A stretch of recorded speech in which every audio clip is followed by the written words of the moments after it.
Psalm 139, verse 13 says, "You created my inmost being, you knit me together in my mother's womb."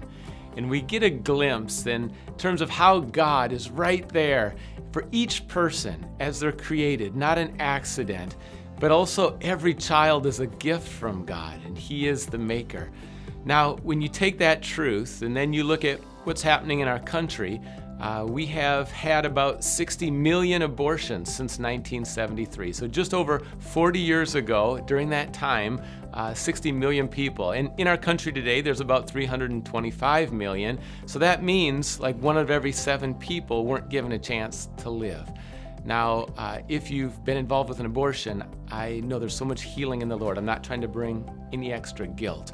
But what I am trying to say is that we can make a difference. We can pray for a change. We can pray that we would start to hold each child as precious from the first day of conception.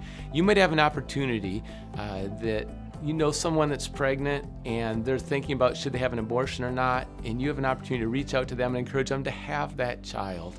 And there's so many families that would just love to adopt that child as well.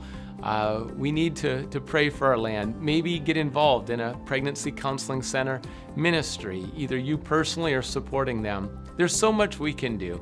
And again, this isn't a political video, but I am saying that there's something happening in our land that we don't just want to idly watch or be passive, but instead we can encourage. We can come alongside of people that are hurting and confused. We can guide them towards what honors God. And ultimately, that means that that little one gets a chance to live. And so let's comfort, let's do this in love, but let's do this for the Lord and for those who don't have a voice yet.